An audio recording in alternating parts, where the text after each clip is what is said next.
Assalamualaikum warahmatullahi wabarakatuh. Jumpa lagi dalam Booster Ramadan terbitan Think Quran. Para penonton sekalian, siri kali ini adalah siri kedua sambungan daripada tafsir surah Al-Qadar, yang saya rasakan penting untuk kita lanjutkan sedikit untuk memahami bersempena dengan Ramadan. Tuan-tuan yang dirahmati Allah, para ulama khilaf tentang bilakah akan berlakunya Lailatul Qadar.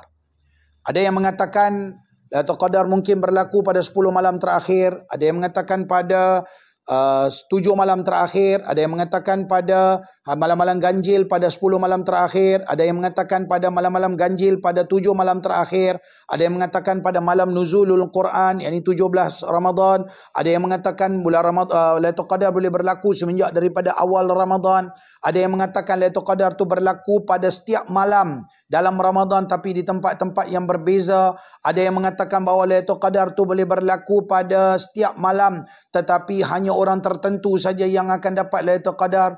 Ada yang mengatakan Allah maha ihsannya, Allah maha baiknya Allah. Lailatul Qadar ni Allah bagi pada semua yang berbuat amal ibadat walaupun sikit ataupun banyak.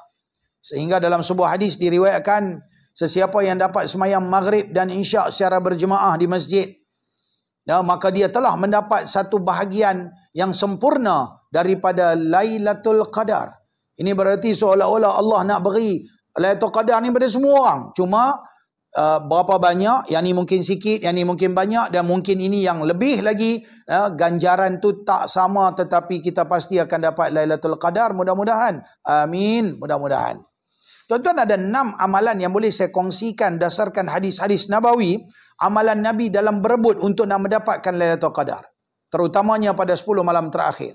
Pertamanya, baginda akan kuatkan beribadah. Kana Nabi sallallahu alaihi wasallam yajtahidu fil 10 al-awakhir ma lam yajtahid fi ghairi. Disebutkan dalam hadis, Nabi sallallahu alaihi wasallam akan bersungguh-sungguh buat amal ibadat dalam bulan Ramadan, sesuatu yang kita takkan nampak kesungguhan yang luar biasa itu pada malam selain daripada Ramadan. Yang keduanya, Nabi SAW akan makan sehari sekali, iaitu makan pada waktu sahur, makan lebih sikit, buka puasa makan ala kadar, makan kurma, minum air, lapik-lapik macam tu ya. Tapi supaya amal ibadat lebih tekun, lebih kuat, dan kemudiannya makan yang lebih berat pada waktu sahur.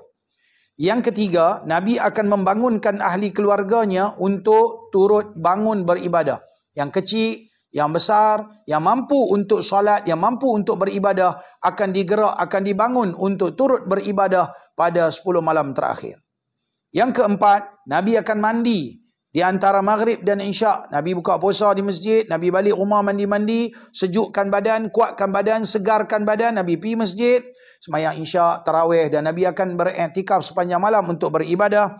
Dan yang keenam, Nabi akan beriktikaf. Yang kelima, Nabi akan beriktikaf sepanjang malam.